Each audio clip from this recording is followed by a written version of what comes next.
Friends எல்லாருக்கும் வணக்கம். நீங்க பார்த்த உடனே கண்டுபிடிச்சிருப்பீங்க எங்க இருந்து பேசுறேன்னு சொல்லிட்டு. நம்ம அப்மேஃப் பிரைவேட் லிமிட்ல இருந்து தான் நம்ம பேசிட்டு இருக்கோம். என்ன விஷயம் அப்படின்னு பாத்தீங்கன்னா, மனுஷனுக்கு 3 விஷயம் அடிப்படை தேவைங்க. உண்ண உணவு, உடுத்த உடை, இருக்க இருப்பிடம்.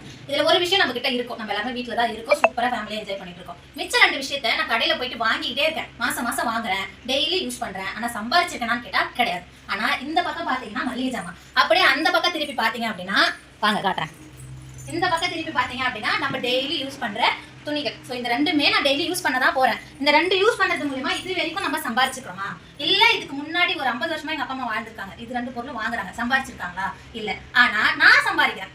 இந்த 6 மாசமா நான் சம்பாரிச்சிட்டு இருக்கேன். இதே பொருளை தான் இத்தனை வருஷமா வாங்கினாங்க, சம்பாதிக்கல. ஆனா இன்னைக்கு ஒரே ஒரு வாட்டி ஒரு துணியை எடுத்தேன், அது மூலியமா எனக்கு மிகப்பெரிய பெனிஃபிட் கிடைச்சிது. லைஃப் லாங் கம்மியான ரேட்டுக்கு மளிகை ஜாமான் வாங்குறதும், இதை நான் 2 பேருக்கு என் ஃப்ரெண்ட்ஸ் கிட்ட ஷேர் பண்றது மூலியமா வார வருமானமும் எடுத்துட்டு இருக்கேன். அந்த அளவுக்கு கம்மியா தான் கிடைக்குது அப்படின்னு கேட்டீங்கன்னா, ஆமா கம்மியா தான் கிடைக்குது. ஸோ அதையுமே நான் உங்களுக்கு காமிக்கிறேன். நிறைய எக்ஸாம்பிள்லாம் காட்ட விரும்புங்களேன். சின்னதுல இருந்தே ஆரம்பிக்கிறேன். இந்த பொருள் ஆச்சி மசாலா.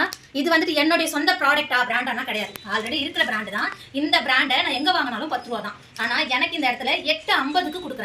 இந்த மாதிரி எல்லா ப்ராடக்ட்டுமே கம்மியான ரேட்டுக்கு தான் கிடைக்க போகுது. எனக்கு கம்மியாக கிடைக்குது. எனக்கு தெரிஞ்சவங்களுக்கு நான் சொல்லுவேன்ல, நம்ம எல்லாரும் பண்றோம்ல, இன்னைக்கு நாடகம் சூப்பரா இருக்குதுன்னு எத்தனை பேருக்கு ஷேர் பண்ணி அவங்களை பார்க்க வச்சிருப்போம். அதே மாதிரி தான் இதை நான் ஷேர் பண்றது மூலியமா நான் சம்பாதிக்கிறேன் அப்படின்ற விஷயத்தை ஷேர் பண்ணுங்க. சம்பாதிங்க. இந்த துணி வாங்குவாங்க, மளிகை ஜாமான் வாங்குவாங்கலாம் கூப்பிடல, சம்பாதிக்கலாம் வாங்கன்னு கூப்பிடுறோம். தேங்க்யூ.